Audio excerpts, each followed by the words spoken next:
Selamat pagi, Om Swastiastu. Bapak-bapak, ibu-ibu yang kami hormati, sebelum kami menyampaikan orasi ini, nanti mungkin kami pertama-tama menyampaikan selamat Hari Raya Galungan dan Kuningan pada umat sedharma.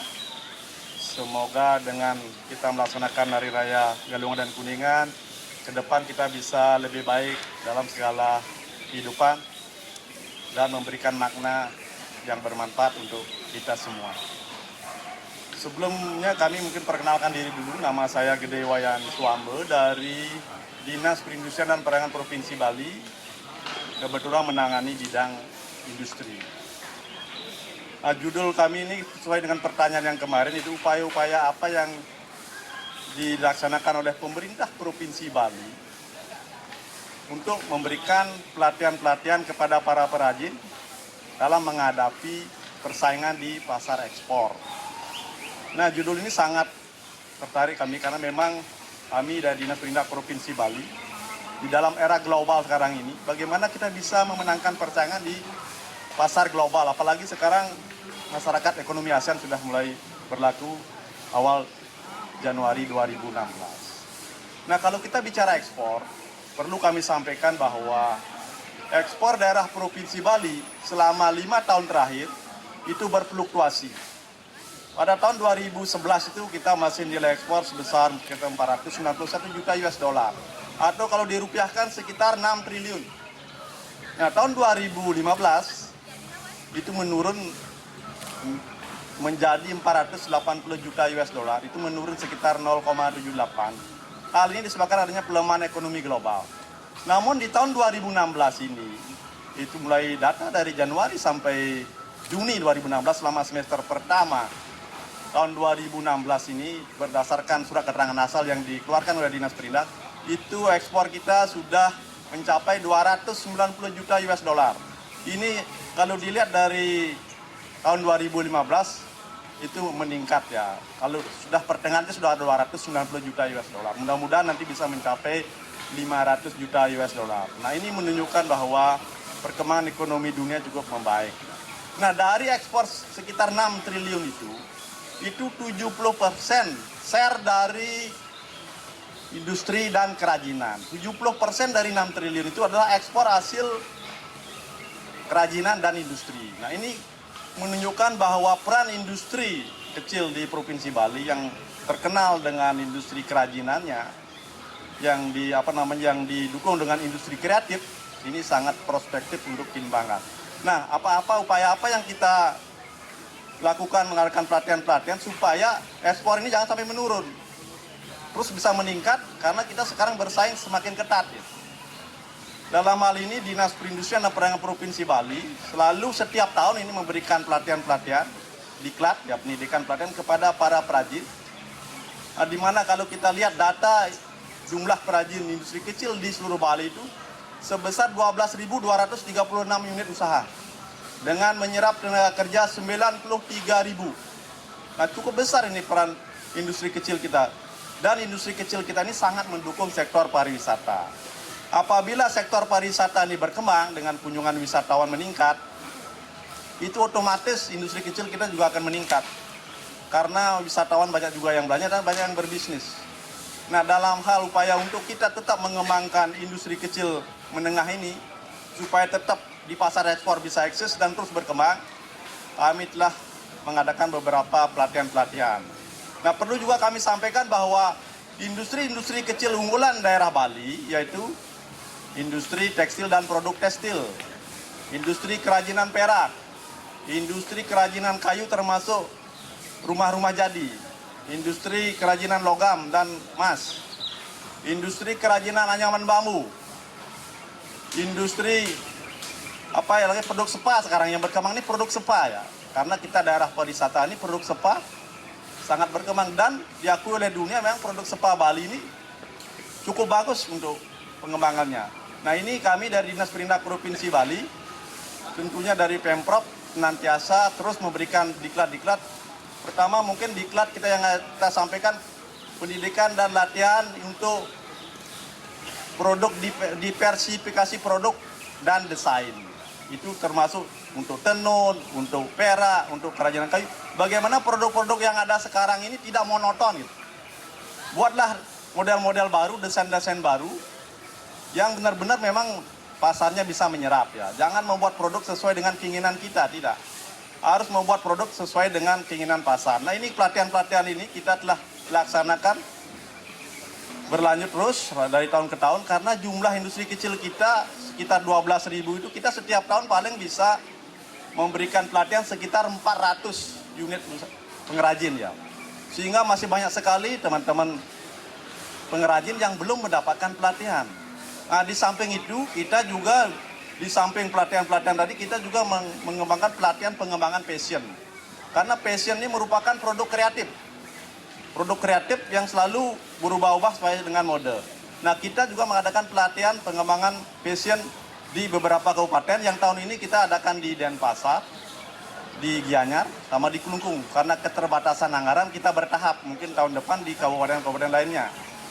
Nah, untuk melindungi produk-produk yang kreatif ini, kita tidak hanya mengadakan pelatihan, tetapi juga memberikan fasilitasi tentang perlindungan hak kekayaan intelektualnya. Hakinya itu berupa merek, hak cipta, dan desain industri. Karena tanpa perlindungan hak kekayaan intelektual, nanti produk-produk ini akan mudah dijiplak oleh negara lain. Nah, untuk itu kami selaku pembina dari Dinas Perindak memberikan fasilitasi perlindungan hak kekayaan intelektual. Para perajin yang kiranya mempunyai produk-produk baru, itu ya kalau belum didaftarkan, kami memfasilitasi di Dinas Perindak Provinsi Bali. Kami mempunyai klinik kekayaan intelektual di Dinas Perindak Provinsi Bali. Kami sarankan kepada para perajin yang merasa ingin mendaftar merek, hak cipta, dan desain industri, silahkan datang ke Dinas Perindak Provinsi Bali supaya mendaftarkan untuk mendapatkan perlindungan dari negara. Karena kalau tanpa perlindungan, bapak-bapak perajin ini sudah susah payah mencipta sesuatu produk, tetapi tidak dilindungi, itu akan mudah dijiplak. Sayangnya nanti produk-produk kita yang dari luar yang banyak menjiplak itu nanti kita diekspor itu bisa ditolak. Kita tidak mendaftarkan, tetapi dari negara lain, pengusaha lain yang mendaftarkan, kita mau ekspor. Nah, ini menjadi kendala, kita harus daftarkan perlindungan hak kekayaan intelektualnya. Nah, di samping pelatihan-pelatihan teknis, bimbingan hak kekayaan intelektual, kami juga memberikan pelatihan kewirausahaan. Bagaimana mengelola usaha, itu namanya pelatihan kewirausahaan CP, Creation of Enterprises, Formation of Entrepreneur. Bagaimana menciptakan wira-wirausaha baru di bidang perajin ini, sehingga nanti kita banyak pengrajin-pengrajin di Bali ini supaya bisa berkembang ya. Ini memang dicontohkan juga bahwa selalu unit usaha kita bertambah setiap tahun. Di samping itu juga kita memberikan pelatihan AMT, Achievement Motivation Training. Ini tujuannya bagaimana memotivasi diri untuk bisa mengeluarkan produk-produk yang berkualitas, bermutu, dan memang bisa diserap di pasar. Itu Achievement Motivation Training.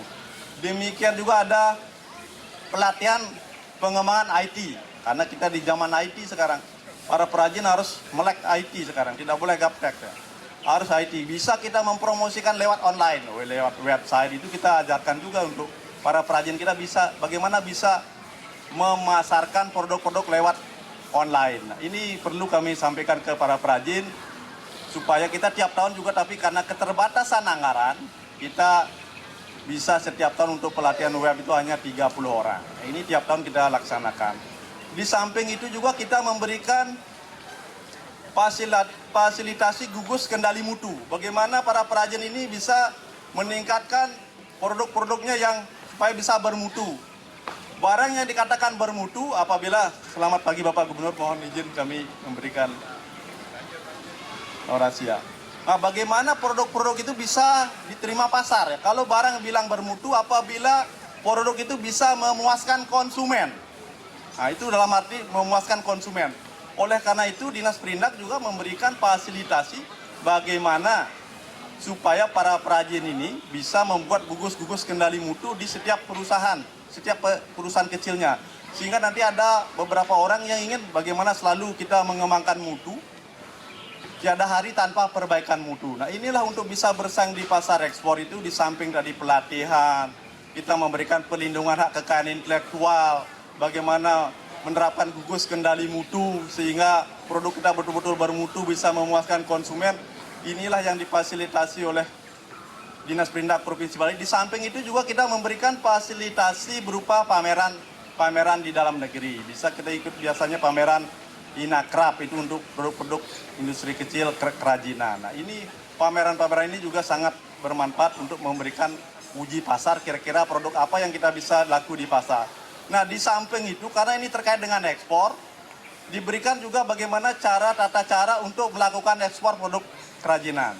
Nah sekarang untuk kerajinan kayu khusus ini itu diberikan juga pendampingan sistem verifikasi legalitas kayu SPLK. Karena di pasar Eropa sekarang kalau ada produk kerajinan yang tidak ada SPLK-nya artinya kayu itu harus legal, bahan bakunya legal. Nah ini SPLK ini menunjukkan bahwa kayu yang digunakan untuk kerajinan itu entah itu rumah jadi, kerajinan kayu itu legal didapat dari sumber-sumber yang legal. Sehingga dengan fee legal ini kita bisa diterima produk kita di negara Eropa. Nah ini juga kita pendampingan kepada perajin dengan memberikan pendampingan sampai sertifikasi ilegalnya didapat oleh para perajin. Yang tahun kemarin kita dapat 2 SPLK. Nah ini upaya-upaya Dinas Perindak Provinsi Bali bagaimana bisa kita membuat diklat-diklat ini pada perajin sehingga nanti produk kita mampu bersaing di pasar global, apalagi sekarang kita sudah masuk masyarakat ekonomi ASEAN. Nah itu mungkin beberapa hal yang dapat kami sampaikan.